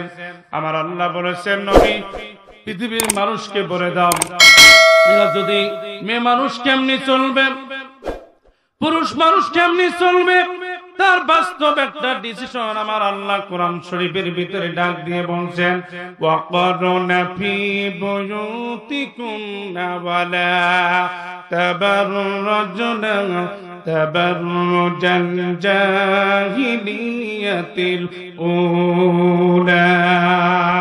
আল্লাহু আকবার। সবাই বলেন ভাইজান আল্লাহু আকবার। আল্লাহ পাক বলছেন, মেয়ে মানুষ কেমনি চলবে আর পুরুষ মানুষ কেমনি চলবে, এই বিধানটা কে দিয়েছেন ভাইজান? সবাই বলেন আল্লাহ দিয়েছেন। তাহলে মেয়ে মানুষের চলারও একটা গেটআপ আছে, পুরুষেরও একটা চলার সিস্টেম আছে। কথা কোন ঠিক না বেঠিক? আমার ভাইরা, কিন্তু বর্তমান যুগ সংবিক্ষণে আমরা হিসাব করে দেখতেছি, বর্তমান আমরা যেটা হিসাব করে দেখি, যে নারী যত শিক্ষিত সে নারী বর্তমান তত আদা ন্যাংটা। কথা বলেন ঠিক বলছি না বেটি? আমার ভাইরা, আপনি আমি কি বলবো, হিসাব করে দেখেন এরা কারা ভাই। আগে এক সময় আমি ছোট্ট একটা গল্প বলি, হয়তো কোনোদিন যদি বলে থাকি তাহলে আবার আজকে স্মরণ করে দেই। চাচা ভাতিজা দুইজনে হয়েছে বন্ধু মানুষ। ভাতিজা বিয়ে করছে, বিয়ে পড়ার পরে চাচা বলছে, চাচা কপাল বড় আমার খারাপ। বলে কেন? বলছে তোমার যে বৌমা বিয়ে করলাম, এই বৌমাটাকে আমি তালাক দিলাম। ভাতিজা বলতে, চাচা বলতেছে, ভাতিজা এটা একটা কাম করলে তুমি, বউ তালাক দেওয়া এই কাজটা তো খুব ভালো কাজ না। বলছে চাচা আমার তকদির খুব খারাপ। বলে কেন তালাক দিলে, কামটা কি? বলে চাচা এই বউয়ের এত দোষ, ভাত রান্না করবে, ভাত খাবে, এটা ভাত টাত খায় না, খালি কাঁচা চাউল তোলে আর মুষ্টে মুষ্টে খায়। জোরে বলেন আল্লাহু আকবার। বলে খালি চাউল খায়, এটা ভাত খায় না। এই দোষে বউটা তালাক দিল। পরে একটা বিয়ে করলো, বিয়ে করার পরে ও বউটা বাড়ি আনার পরে এটা কয়েকদিন চলাফেরা করার পরে দেখে এটা চাউল টাউল কিছু খায় না, এটা বস্তার মুখ খোলে খালি আস্ত ধান খায়। ভাইজান কথা বলেন কি খায়? হেই সবাই বললেন না ভাই, বলেন কি খায়? আচ্ছা আপনারাই বলেন তো, a plus B whole square a square plus twice b plus b square, তার মানে এর উৎপাদকের সূত্র সেটা হলো আগের দোষটা বড় না পরের দোষটা বড়? কথা বলেন। ভাতিজা এটা বউকে তালাক দিছে, চাচা আসি করে ভাতিজা এটা একটা কাম করলে বউ সারেক দাও, এটা কি কন্ডাক্টরই নিলে নাকি তুমি? কিছু লোক আছে না ভাই, আমরা একটা বউ করার টাইম পাই না, এরা দেখবেন খালি এখানে একটা তেতুলিয়ে একটা কালান্দি গলো একটা, ফির আর একটু পরে যায় দেখবেন শাল বাগানোর ওখানে একটা, আর একটু পরে দেখেন পঞ্চগড়ে ফির আর একটা করিতে আসছে। এরকম কিছু লোক আছে না ভাই, মানে বউয়ের কন্ডাক্টরই নিছে কিছু লোক। কতক্ষণ ঠিক না বেটি? তো এখন চাচা কয়েছে, হে এটা একটা কাম করলে তুমি, বলে চাচা কন না চাচা, এটা চাউল টাল খায় না, ওটা এটা আলো বেকায়দা। এটা কি সবাই কোন কি কায়দা? সবাই কোন না ভাই কি কায়দা? বেকায়দা। বাংলাদেশে কায়দায় তো চলে তিনটে, একটা হলো হাফ কায়দা, একটা পুড়ে কায়দা, আর একটা হলো বেকায়দা। কথা কোন ঠিক না বেঠি? তার মানে বলতেছে এটা কেমন কাম? বলে হ্যাঁ। তা আমি আপনাদেরকে বলতে চাই ভাই, একটা সময় এদেশে এই যে মুরব্বী বাবাজিরা আছে তারা বলতে পারবেন, ওই যে মুরব্বীরা, যে এক সময় তাদের মা বোনদের কোনো লেখাপড়া ছিল না, কিন্তু তাদের মাথায় ছিল কি মারাত্মক একটা ঘুমটা ছিল। কথা কোন ঠিক না বেটি? আমার এটা দিয়ে দেখাই দিই একটু ভাই, আসছি যেহেতু আজকে এলাকার চান্স পাইছি, এইভাবে করে ঘুমটা দিয়েছিল। কথা কোন ঠিক না বেটি? দিয়ে বলতেছ আব্দুল্লাহর আব্বু বাড়িতে নাই, বলে বাড়িতে ঢুকে যেত। আর এখন বউ বডি এত শিক্ষিত মডার্ন হয়ে গেছে, আব্দুল্লাহর আব্বু বাড়িতে নাই, তাও বলতেছে ভাইজান, মানে দাঁত ফেসে হাসি। কি যে প্লাস বি এর হাসি রে ভাই, হাসি দেখে 90 পাও কদম সামনে আগায়, তার 120 হাত ভাবির দিকে নজর পড়ে। কথা কোন ঠিক না বেটি? বলতেছে আব্দুল্লাহর আব্বু বাড়িতে নাই, ভাইজান কেন আসছেন, বসেন। মানে খুব কারিয়ে না শুনে, কি শুনে কন্যা কাম ভাই, কি শুনে কারিয়ে না শুনে ডাক, বলেন তো ডাক দেয়। আসলো, হিসাব কিতাব করে দেখা যায় আমরা হরিদের যে বড় লেখাপড়া করে এ জাতি নাকি সভ্যতার অবস্থানে চলে যায়। বর্তমান হিসাব কিতাব যুগ ও সংবিক্ষণে যোগ বিয়োগ করে আমরা দেখি যে নারী যত শিক্ষিত তাদের শিক্ষার ভার, ডিগ্রির ভার ইত্যাদি ভার এমন ভর করে বসছে তার শরীরের ভিতরে, পিঠের চামড়া কয়েন্সি মোটা, ঘাড়ের গোস্ত কয়েন্সি মোটা, পেটের চামড়া কয়েন্সি মোটা, মাথায় কি পরিমাণ শ্যাম্পু লাগায়, চমকার পর পৌড়া করে না, না বাচ্চের না বহতেন না ইমাম না বহতেন, 4 পয়সার পৌড়া করে না, ঢাকার পরে করে বেকারজ্জা বেহায়া হয়ে সমাজের মধ্যে পাইকারি আনে চলাফেরা করে। কথা বলেন ঠিক বলছি না বেটি? এই যুবক কথা বলো, ঠিক বলছি না বেটি? এটা কি হলো ভাই? এটা কি হলো ভাই? এরা না শিক্ষিত, এই মেয়েরা না শিক্ষিত ভাই, এরা কেন আদানাংটা হয়ে বেড়ায় ভাই? এদের বেলা তো কাপড়ও বেশি। কথা কোন ঠিক না বেটি? আমার ভাইরা, ছোট্ট কথা কি বলি, আমার ভাইরা কষ্ট হচ্ছে, আর অল্প সময় চলবে, অল্প সময়ের জন্য কথা বলে শেষ। বিশ্ব নবী মুহাম্মদুল আরবি মসজিদে নববীতে ওয়াজ করতেছে। ওয়াজ করার সময় একজন মহিলা এসে রাসূলকে বলেন, ইয়া রাসূলুল্লাহ, আমি বিয়ে করতে চাই। সবাই হাত উঠাইছে। সবাই কি করছে? হাত উঠেছে। মুরব্বী শরীর চরে না, জিউ কাউলে, এটাও হাত উঠেছে। কারণ দেখছে যে এটা একদম হাসিরাতুন জামিলাতুন জেদ্দান প্যারাগ্রাফ বিউটিফুল, এটা বিয়ে করাই লাগবে। কথা কি বুঝছেন না বোঝেন না ভাই? কার মনটা চায় না রে ভাই? সবাই রাসূলের এই অবস্থা দেখে মহিলা ট্রু মাস্কের ভাব একটা সিদ্ধান্ত চালু। মহিলা বলছিল, ইয়া রাসূলুল্লাহ, টেনশন একদম করবেন না, টেনশন করবেন না, যে আমাকে বিবাহ করবে আমার 3টা শর্ত আছে। তিনটে শর্ত যে মানবে আমি তাকে বিবাহ করব। আপনি টেনশন করেন না। বলে কি শর্ত? বলে 1 নম্বর শর্ত হলো যে আমাকে বিবাহ করবে তাকে সারা রাত নামাজ পড়া লাগবে। কথা কি বুঝছেন না বোঝেন না? তো মানুষ অর্ধেক হাত নামাইছে, কয় যে নামাজ যদি সারা রাত পড়ি তো দোয়া কুনুত পড়বো কখন? বোঝেন নাই? এটা তো ফির না বোঝে। কইছে সারা রাত যদি নামাজ পড়ি তো দোয়া কুনুত পড়বো কখন? কইছে অর্ধেক লোকের হাত নামি গেছে। নামি যাওয়ার পরে চিন্তা করতেছে আরো লোক হাত তুলি আছে, মানে মেয়ে সুন্দরী, বোঝেন নাই? মুরব্বীরা অনেক সময় কিছু মানুষের ঝাক্কার ফাক্কা দিয়ে বেড়াইলে কিছু চল্লি নাচের অন্তত গালা হাজারটা দেয়। কথা কোন ঠিক না বেঠিক? আমার ভাইরা 2 নম্বর মুরব্বীকে ডাক দিয়ে বলছেন, ইয়া রাসূলুল্লাহ, আমার 2 নম্বর শর্ত হলো যে আমাকে বিবাহ করতে চায়, তাকে প্রত্যেক দিন 1 খতম করে কোরআন শরীফ পড়া লাগবে। এটা কি মুখের কথা রে ভাই? গোটা বছর রমজান মাসে 1 খতম করে দিতে পারি না, তাতে ঠেলা হাসরা টানা হাসরা, লাস্টত 1 পারা থাকে, বৃষ্টির মাগ করে তুমি 1 পারা পড়ে দিও তো, শেষ হোক খতমটা। হয় না না ভাই? 1 খতম করে প্রতিদিন পড়া, এটা কি মুখের কথা? অর্ধেক লোকের হাত ফির নামি গেছে। দেখে আর কিছু লোক, কিছুর সঙ্গে 1/3 লোক হাত ধরি আছে। বলছে 3 নম্বর কাজ হলো যে আমাকে বিবাহ করবে তাকে পুরো 1 বছর রোজা করা লাগবে। আচ্ছা আপনারা বলেন তো কাজটা কি সহজ না কঠিন? সব মারাত্মক কঠিন। 3টে সবার হাত নামি গেছে।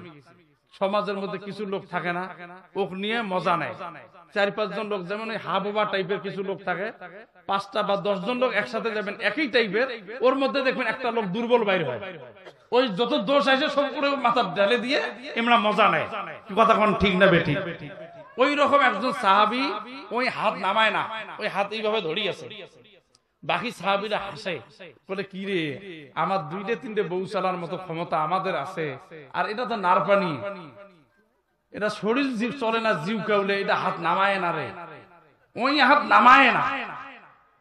তো রাসূল এখন হিসাব করে দেখে যে বিয়েটা ওর মাধ্যমে দেওয়া না। বুঝে তুমি কি বিয়ে করতে রাজি? বলে হ্যাঁ ইয়া রাসূলুল্লাহ, লাব্বাইক ইয়া রাসূলুল্লাহ, সাদিক নবী গো আমি তৈয়ার। আল্লাহ রাসূল বলে তাহলে read by the name of Allah who created ওয়াল কোরআন, তাহলে কোরআন পড়ো, তুমি শুরু করো, কোরআন পড়তে জানো? বলে ইয়া রাসূলুল্লাহ জি পারি আমি, আলহামদুলিল্লাহ পড়েন। এক পর্যায়ে বিয়ের কাম শেষ, বিয়ের কাম কমপ্লিট। এখন সুন্দরী বিবিকে নিয়ে বাড়িতে যাচ্ছে, সংসার করতেছে।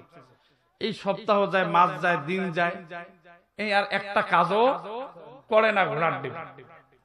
মহিলা এই মনে করছে চান্স পাইছি, এখন না করলে আর কি করবো, বিয়ে পড়ছি, যাবো তো যা, কোনো ব্যাপার। কয়টা আসবে যে লোকগুলো দেখবেন যে বউ কোনো তোয়াক্কা করে না, ওর বউ যায় যাবারে চায় না। আর যেটা বেশি তেলা মালিশ করে, একদিন খালি খালি মিস করে মারা কথা কয়া দেখেন, কয়লা আমি গোটে টোটে গেলাম, তুমি থাকো। দেখেন আপনি হিসাব করি যোগ বিয়োগটা করে না, আপনার লেখা না বলতেছি, এটা আমার দিনাজপুরের কাহিনী, বুঝতেছেন ভাই?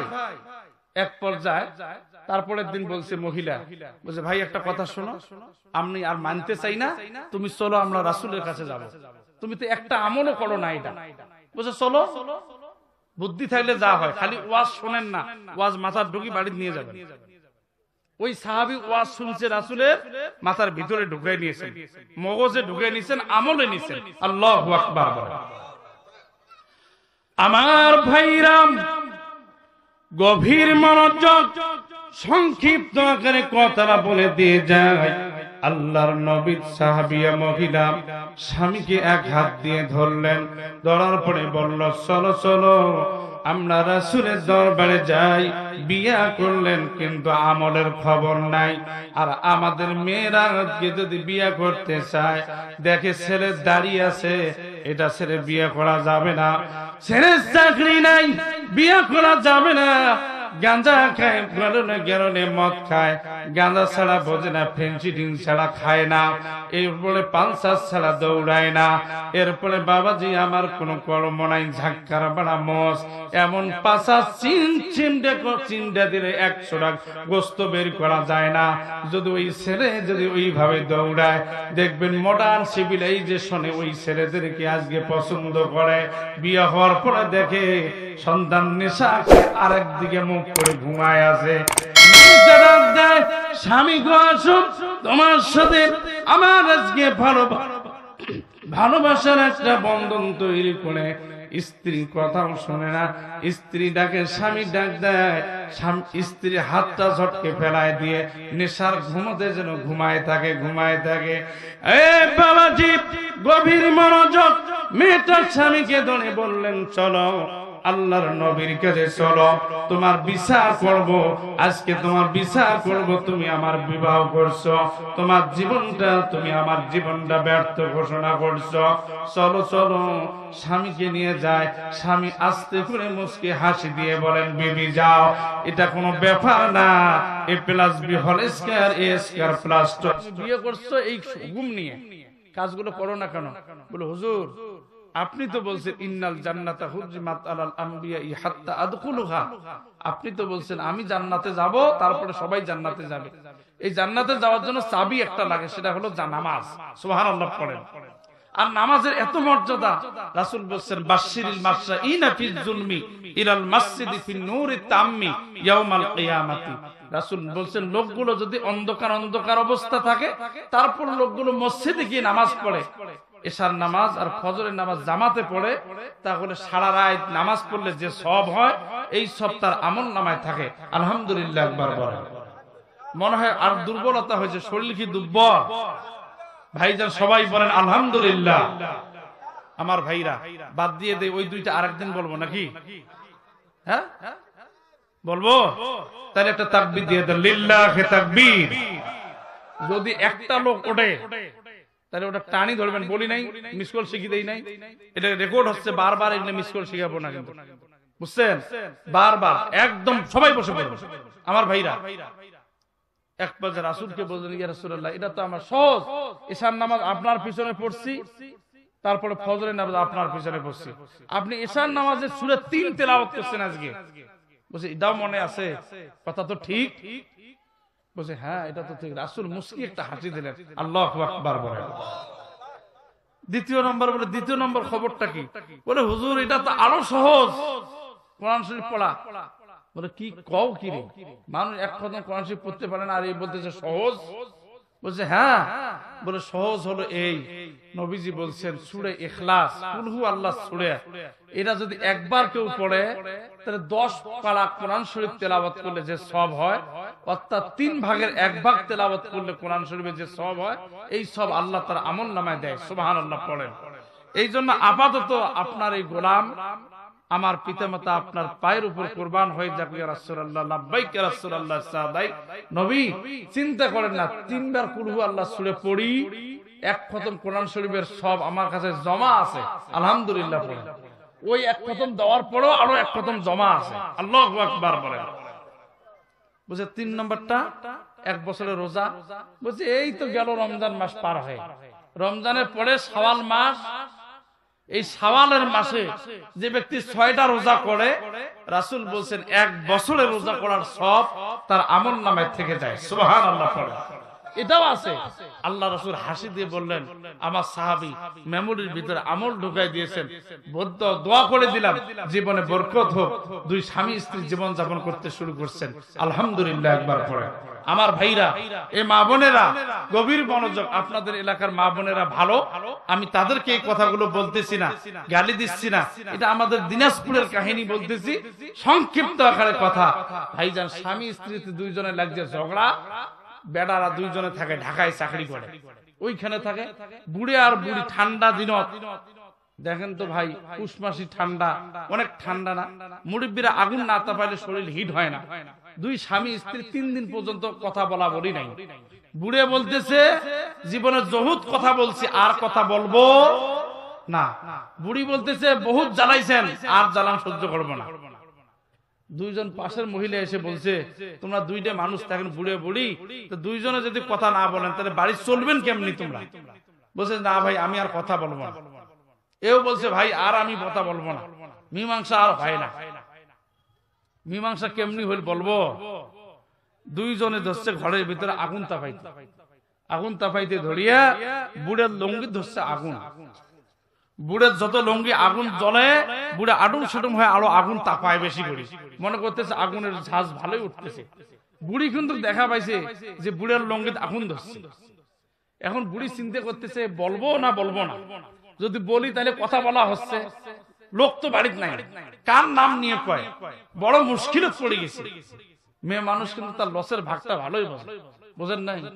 আমরা ভাই চাউল কিনি ভাত খাই, শহরের মানুষ, বোঝেন নাই? আমার বাড়ি হলি একদিন একটা ফকির এসে ও হাফ কেজি করে চাউল দেয়। কয় কেজি?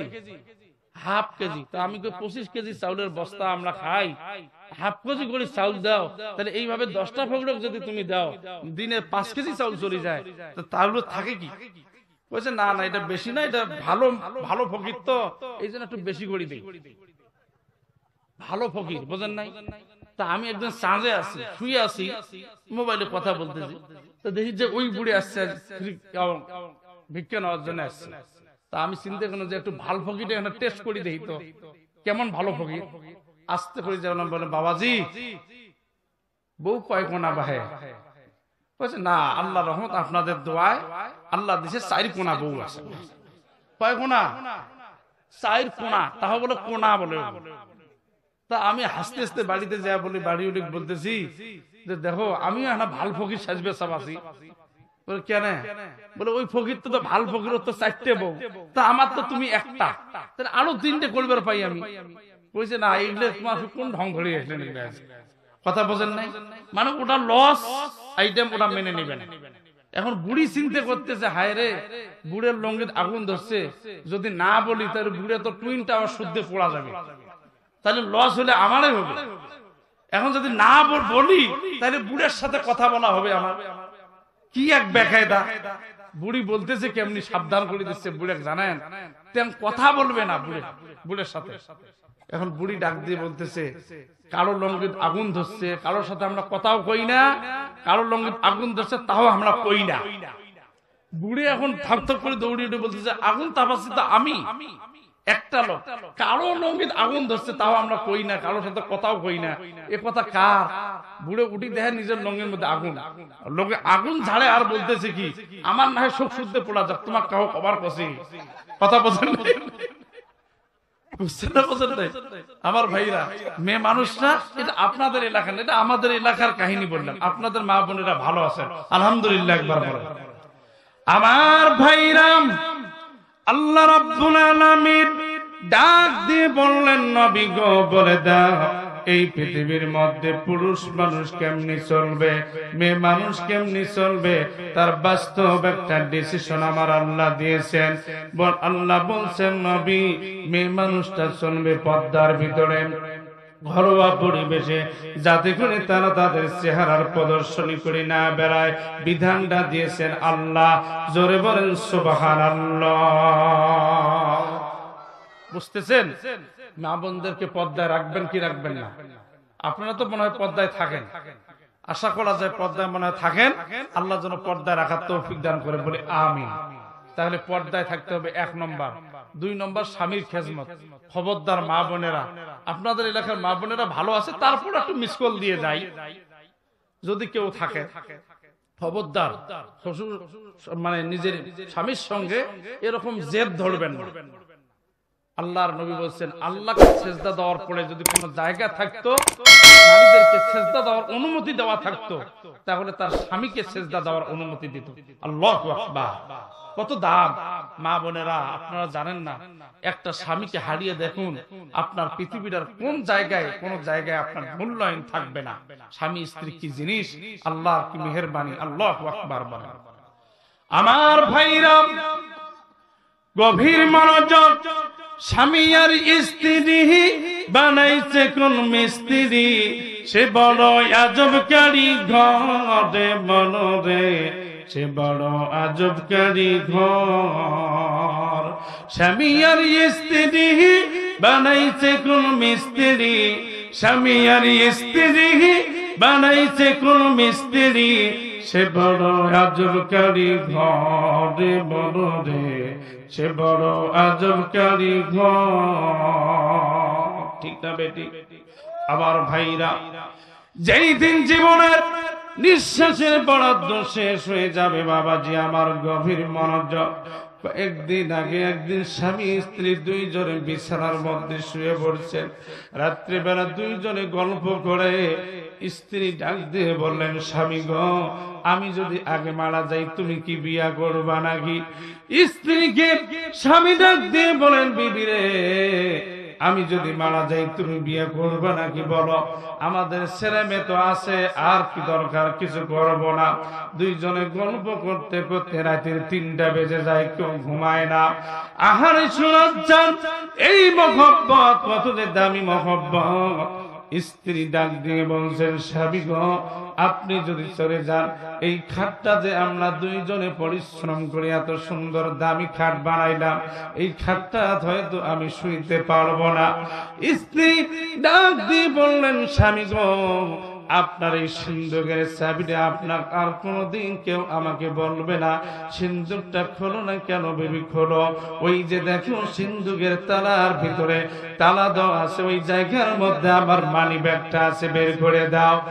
স্ত্রী, স্বামী স্ত্রীর মধ্যে দুইজনে গল্প করতে করতে হঠাৎ করে যেন স্ত্রী শুনো ঘুম ধরে গেছে, চোখটা বন্ধ হয়ে গেছে।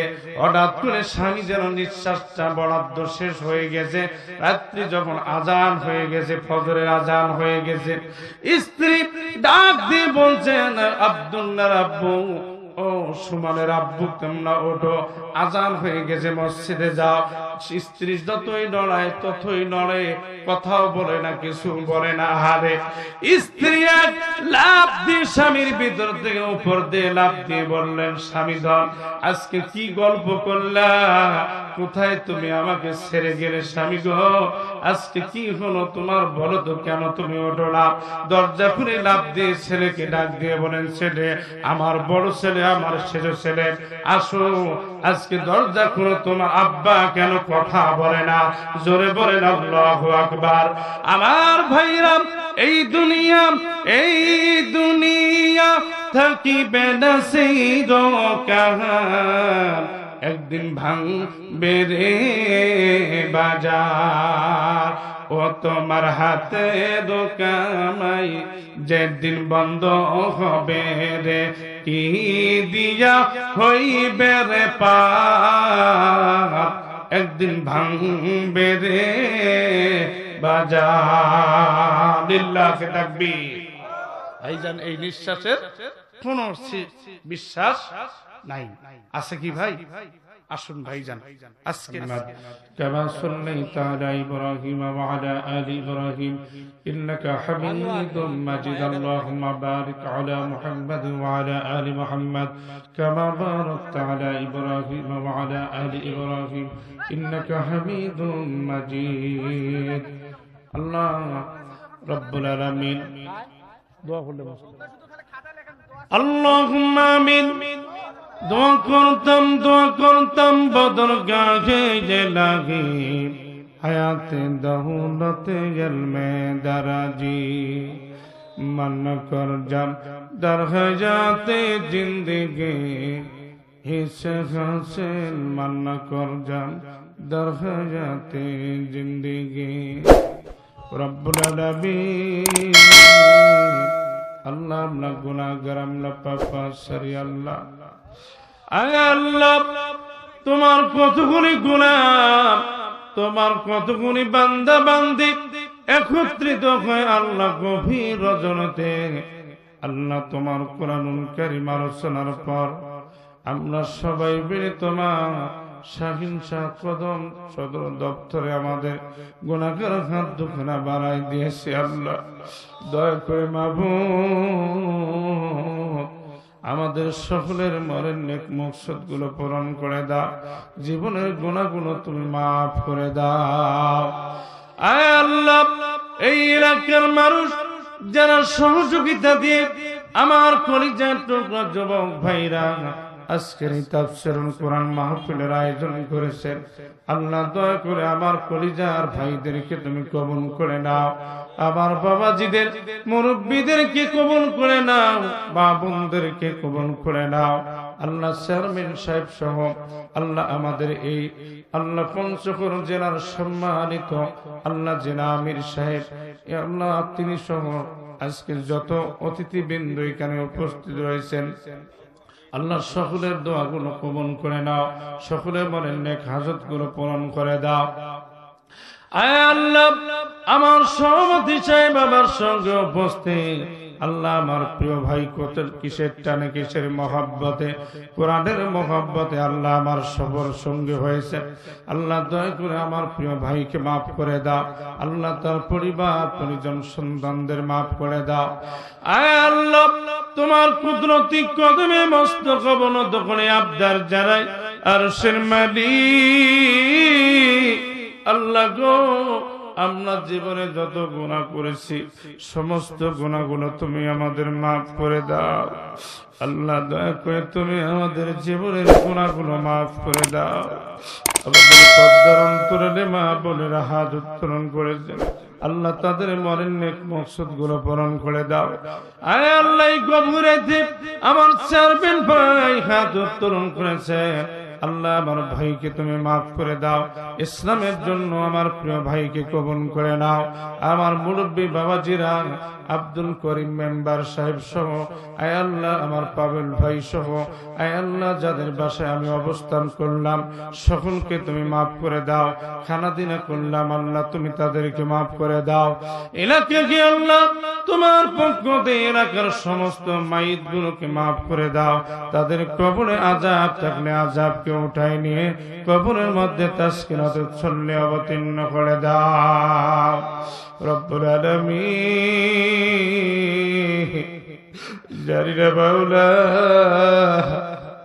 আমাদের কবে যে মসজিদে এলান হয়ে যাবে আল্লাহ, আল্লাহ যারা যে নামাজ পড়ে কবরে দিয়ে যখন নামাবে ও আল্লাহ চলদালদেরকে আমাদেরকে ছেড়ে আল্লাহ সন্তান হাউমাউ করে বাবাকে ডেকে বলবেন আব্বা আজকে আপনাকে আজ কোথায় নিয়ে যায়।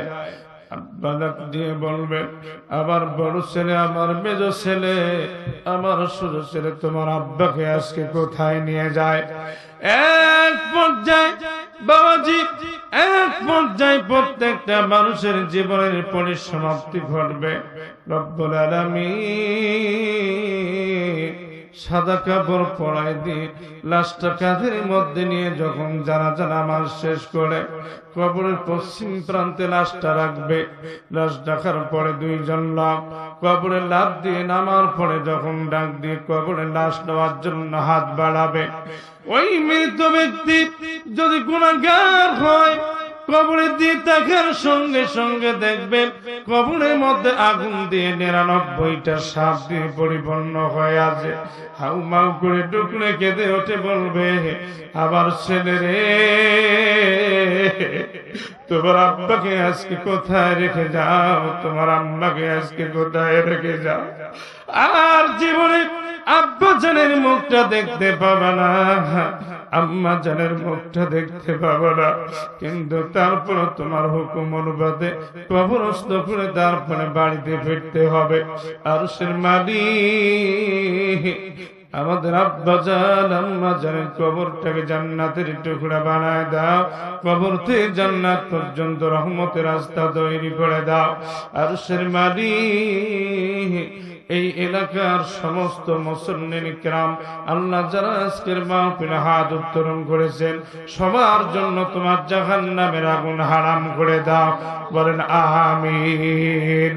আয় আল্লাহ আমাদের সকলের মনের নেক হাজতগুলো পূরণ করে দাও। আল্লাহ আমাদের বাবা মাকে মাফ করে দাও। আমার গোলের পাশ দিয়া